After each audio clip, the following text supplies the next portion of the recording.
Welcome back to the channel. Thanks for stopping to check things out. A couple weeks ago, I put up a video of my display case for my model cars. It's a good sized display case, and we went through it rather quickly. But today what I want to do is break down each display, if you will, each one of the shelves, kind of break it down and tell you what it's made out of, how I did it, and where I'm going with it. The first one here is the one I call the Lake Ontario Speedway, because the shelf was so high from the ground, it's like 5 or a little over 5 feet from the ground, that the back of it needed to be up higher than the front so that you could see the cars in the back. So when I did that, I looked at it and I go, wow, this thing's pitched, it's angled, it's whatever you want to call it, but it needs to be a racetrack. So that's why it turned out being the Lake Ontario Speedway. Now, there is no Lake Ontario Speedway, that's fictitious, but in my house there is.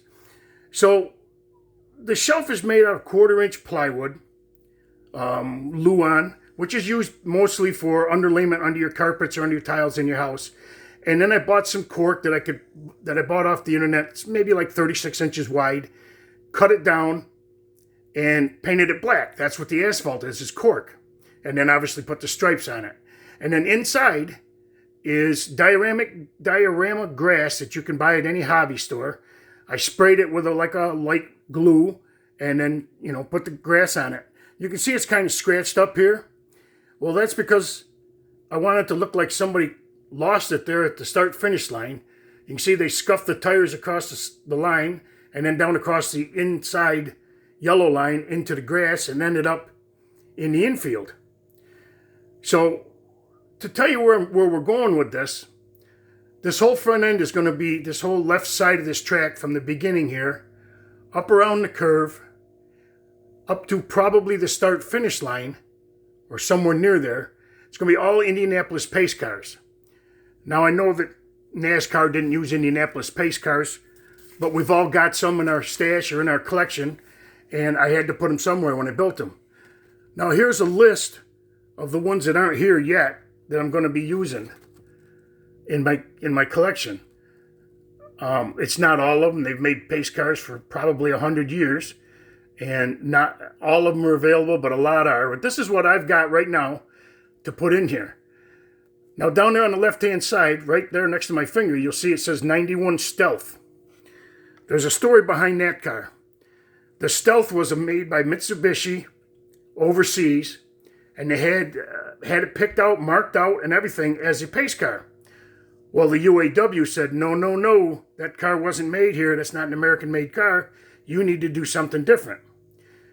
So the track got a hold of Dodge, and they decided they were going to use the Viper, which was not yet released to the public. So when you see this Stealth on the shelves in the hobby shop or whatever, it's kind of a yellowish-green Stealth. That's just an official car for the track. Maybe used to move people around from here to there, but it was not a pace car. That's just a little information for you. Now, in this section of the track, you'll see that there's that 35 modified and a 36 Plymouth modified. Those are the only two that I have like that, and so I put them on this track. And then behind that is going to be NASCAR cars. And like I told you, I'm not really a NASCAR fan. However, I ended up with that many. Let me see if I can get this picture. It's going to be kind of hard, I think. But I've got 2 cars from each decade for the first little while. Tim Flock Chrysler, David Pearson 59 Chevy, then the David Pearson Pontiac you see in front of you there. And another car for 68 would be Richard Petty's Talladega. Behind that are the... Let me see if I can move this to a better light.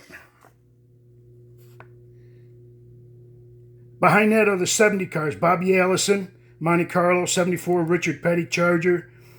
2 cars from the 80s, Rusty Wallace Grand Prix, David Pearson Monte Carlo. And then in the 90s, there's a QVC Thunderbird and a McDonald's Thunderbird. And then there's 2 trucks from the truck series.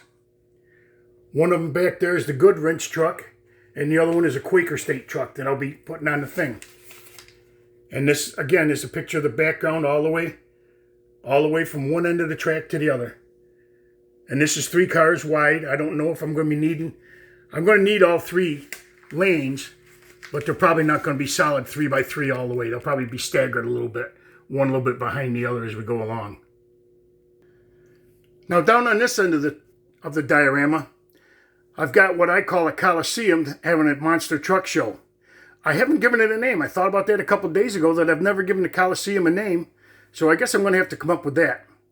But what you can see is there's going to be monster trucks in various positions, if you will. Got the same background with the off the internet, the grandstand off the internet. The mounds of dirt are spray foam, that great stuff that you use to fill cracks and so forth in buildings and whatever, concrete. And then I put diorama grass, and I got some fine gravel from probably outside here around the house. And so it's got different stuff on it to give it the mounds, the hills that they're going to climb on. Up here in the front, you can see that there's a crushed 55 Chevy, and I believe that's a Firebird. Yes, it is a Firebird. Now those, I'll tell you how I did those. I put each one of those cars in a bread pan, a little small bread pan, filled it with water, put a brick on top, then put it on the stove and turn the heat on. And as they got hot, the brick crushed the cars down to get what you got there. Now also with these two, I've got 2 more trucks that are going to be in there. One of them's a Bigfoot, but I don't know which one. I don't know if it was his first one or later on. I believe it's an all-blue truck on the box. So you guys probably know more about that than I do. I thought he had a blue and white one at one point, but I don't know. And then the last truck is going to be MPC's 78 Dodge Long Box. I'm going to pull the chassis out from under one of the USA ones and get myself a 3D resin Hemi motor out of like 3D Texas or something like that. Somebody that makes a resin Hemi, and put it in there. And then I've got decals to replicate a sheriff public relations truck that they would take to a show, you know, to generate interest in the sheriffs, whether it's to join the sheriffs or just be aware that they're out there. So the only other thing I guess I missed is you can see the lighting in the top of this picture. That's rope lighting that runs over the top of each one of the displays, and on most of them it goes down and back. So there's like two strings of rope light over it, and they all come on with one switch. Later on, I'll show you in some of the other ones, some of the other things that I've got added to them. I think that's all I've got for today. Thanks. Enjoy it. Use some of these ideas if you will.